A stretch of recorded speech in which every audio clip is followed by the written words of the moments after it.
kami dari kelompok 5 yang beranggotakan saya Muhammad Ali Mulyana, saya Nursania, saya Victoria Andika, saya Dela Novita. Di sini kami akan membahas tentang transaksi antar perusahaan aset tetap. Baik, di sini ada tujuan bab. Yang pertama, mengidentifikasi laba-laba antar perusahaan dalam hubungan induk dan anak. Terus memahami keterkaitan laba antar perusahaan dengan pendapatan investasi.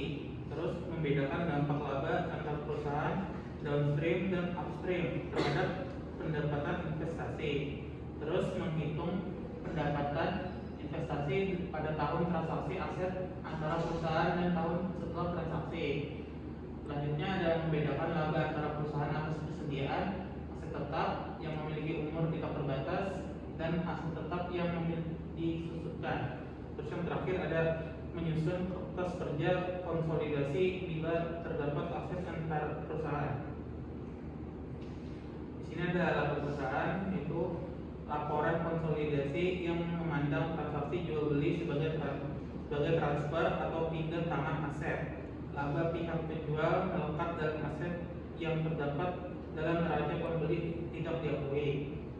Terus laba antar perusahaan, yaitu adalah laba berasal dari jual beli induk atau anak dan masih dimiliki pihak pembeli pada tanggal laporan konsolidasi. Terus ada laba antar perusahaan dalam aset biasanya tertanam dalam bentuk persediaan dan aset tetap seperti tanah, bangunan, peralatan dan lainnya. Laba perusahaan atas persediaan, yaitu persediaan akhir, terdapat laba antar perusahaan yang tidak diakui konsolidasi. Terus persediaan awal merupakan persediaan akhir tahun pada tahun berjalan. Persediaan tersebut terjual sehingga laba perusahaan telah direalisasikan dalam konsolidasi, melakukan koreksi atas laba antar perusahaan yang ditangguhkan tahun lalu. Di sini ada contoh soalnya, bisa dilihat saja. Ini juga. Selanjutnya kami bahas oleh Dela. Lalu di sini ada laba antara perusahaan dan pendapatan investasi. Jurnal koreksi atas laba antara perusahaan timbul pada tanggal laporan konsolidasi. Seperti bisa dilihat jurnalnya. Lalu ada perhitungan pendapatan investasi. Bisa dilihat lagi perhitungannya. Next.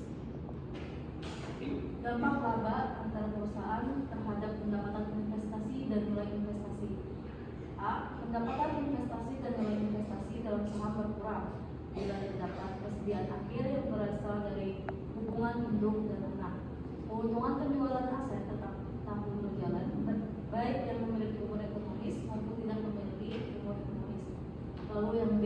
Pendapatan investasi dan nilai investasi berkembang bila terdapat persediaan awal antar perusahaan. Penjualan tahun berjalan adalah berasal dari persediaan awal. Pada saat penjualan aset yang tidak memiliki umur ekonomis pada pihak eksternal. Jika laba antar perusahaan diamortisasi untuk aset tetap yang memiliki umur ekonomis. Laba antar perusahaan penjualan downstream dan upstream. Contohnya pada tahun 2006 PT Andika atau anak perusahaan yang sahamnya dimiliki PT Indira 90% mengumumkan laba sebanyak 200 juta rupiah. Pada tahun 2006 terjadi penjualan antara perusahaan yang menghasilkan laba antar perusahaan senilai 40 juta rupiah. Hingga tanggal laporan konsolidasi aset tersebut masih dimiliki pihak pembeli. Penjualan downstreamnya, laba antar perusahaan ini seluruhnya dikoreksi dengan mengurangkannya dari pendapatan investasi karena laba tersebut berasal dari induk. Yang mana jurnalnya pendapatan investasi 40 juta pada investasi dalam saham PT Andika sebanyak 40 juta. Next. Penjualan upstreamnya, laba antar perusahaan adalah laba yang dimiliki anak atas aset induk yang mempengaruhi pendapatan investasi sebesar presentasi pemilikan induk atas saham anak. Pendapatan investasi harus dikoreksi sebesar laba antar perusahaan presentasi kepemilikan induk. Jurnal koreksinya pendapatan investasi 36 juta, investasi dalam saham PT Andika 36 juta didapat dari 90%-nya dari 40 juta. Perbedaan laba antara perusahaan jual downstream dan upstream. laba anaknya senilai 200 juta, upstreamnya sama 200 juta, koreksi laba antar perusahaan di upstream sebanyak 40 juta, yang mana akan dikurangkan menjadi 160 juta. Lalu laba setelah koreksi senilai 200 juta, pendapatan investasi didapat dari 90% dikali 200 dikurang 40 senilai 140 juta. Pendapatan investasinya 90% dikali 160 juta senilai 144 juta. Next. Selanjutnya akan dibacakan oleh Sani. Selanjutnya pada transaksi perusahaan aset dan berkas kerja konsolidasi. Yang pertama itu ada pada barang dagangan. Akun perusahaan dalam berkas kerja konsolidasi. Yang pertama ada akun penjualan dan akun pembelian jadi diterapkan dengan metode periodikal atau HPP jadi diterapkan dengan metode perpetual. Yang kedua ada akun hutang dagang dan akun piutang atas jual atau beli jika belum lunas. Yang ketiga ada laba antar perusahaan dan persediaan. Laba antar perusahaan dalam persediaan pada akhir dieliminasi dengan jurnal HPP pada kredit dan persediaan HPP pada debit dan persediaan pada kredit. Persediaan akhir akan menjadi persediaan awal tahun berikutnya dan dijual dalam tahun berjalan, sehingga laba pada akhir perusahaan yang telah ditunda pada tahun sebelumnya direalisasikan pada tahun berjalan. Jurnal eliminasi laba antar perusahaan atau penjualan downstream, yaitu investasi dalam saham pada debit dan HPP pada kredit. Dalam kasus penjualan upstream dengan jurnal investasi dalam saham biasa pada debit, hak minoritas pada debit dan HPP pada kredit. Next. Selanjutnya aset tetap tidak disusutkan. Contoh pada tanggal 1 Maret 2006 terjadi penjualan downstream tanah antara PT Ida dengan PT Andi anak perusahaan yang dikuasai 80% dengan harga penjualan 500 juta, di mana harga pokoknya bagi PT Andi adalah 400 juta. Pencatatan PT Ida pada tanggal 1 Maret 2006 dengan jurnal kas pada debit 500 juta, tanah 400 juta dan keuntungan 100 juta pada kredit. Pencatatan PT Andi pada tanggal 1 Maret 2006 yaitu tanah pada debit dan kas pada kredit. Kertas kerja konsolidasi selama aset 31 Desember 2006 yaitu jurnal eliminasinya keuntungan 100 juta pada debit dan tanah 100 juta pada kredit. Next. Kertas kerja konsolidasi pada 31 Desember 2007 dan tahun berikutnya sepanjang aset berada pada konsolidasi. Pengurangan pendapatan investasi induk atas laba antar perusahaan menyebabkan saldo investasi yang dicatat PT Indah lebih kecil 100 juta dibanding kekayaan anak yang dimiliki. Kertas kerja konsolidasi harus mendebit akun investasi dalam saham induk, yaitu penjualan downstream dengan jurnal investasi dalam saham 100 juta pada debit dan tanah 100 juta pada kredit. Sedangkan untuk penjualan upstreamnya, jika dalam kasus di atas terjadi adalah penjualan upstream, laporan keuangan induk menyajikan aset 500 juta dan daftar laba rugi anak menyajikan keuntungan penjualan tanah 100 juta. Dengan jurnal eliminasi investasi dalam saham PT Andi 80 juta pada debit, hak minoritas 20 juta pada debit dan tanah 100 juta pada kredit.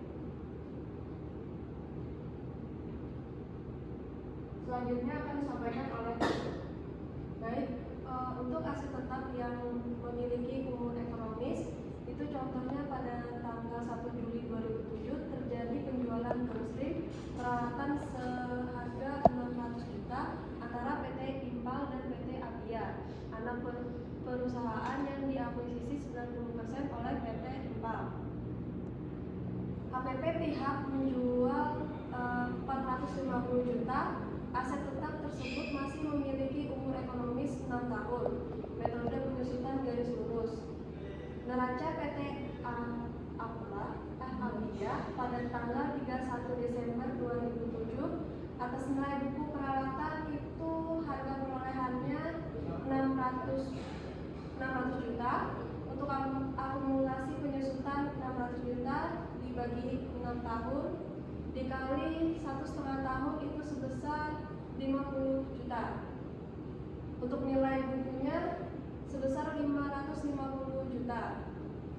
Untuk kertas kerja konsolidasi pada tanggal 31 Desember 2007 itu jurnal eliminasi laba antara perusahaan untuk keuntungan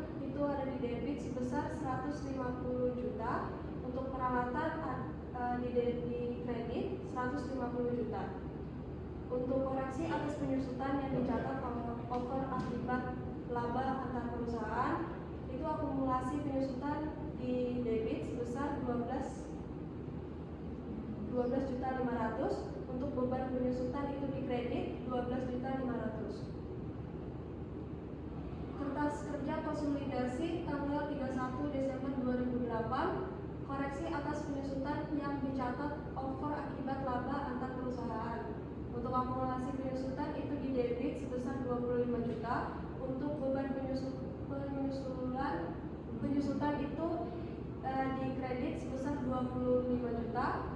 Jurnal eliminasi laba antar perusahaan itu untuk investasi dalam saham itu ada di debit 137.500.000.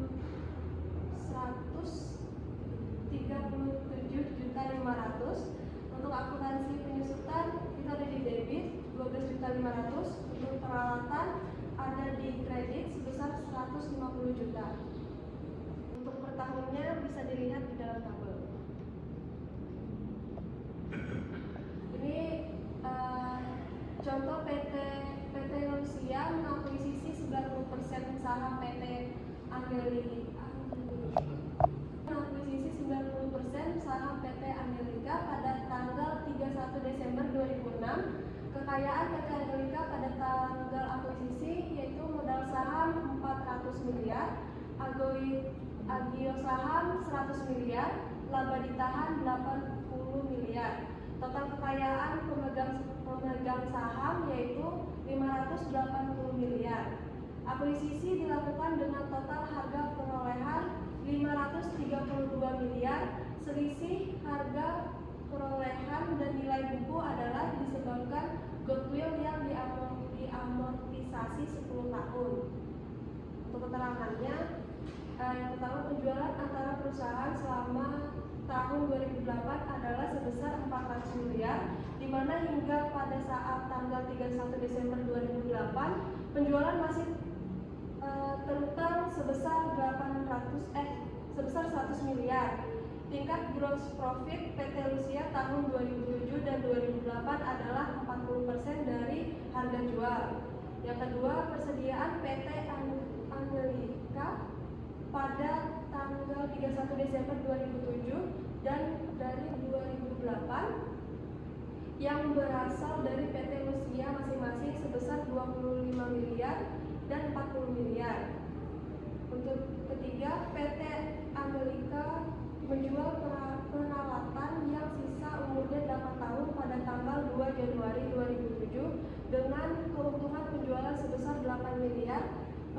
Peralatan tersebut masih digunakan di PT Rusia. Yang keempat, PT Angelika menjual tanah pada PT Rusia pada tanggal 1 Juli 2008 dengan keuntungan penjualan tanah sebesar 5 miliar. Oke.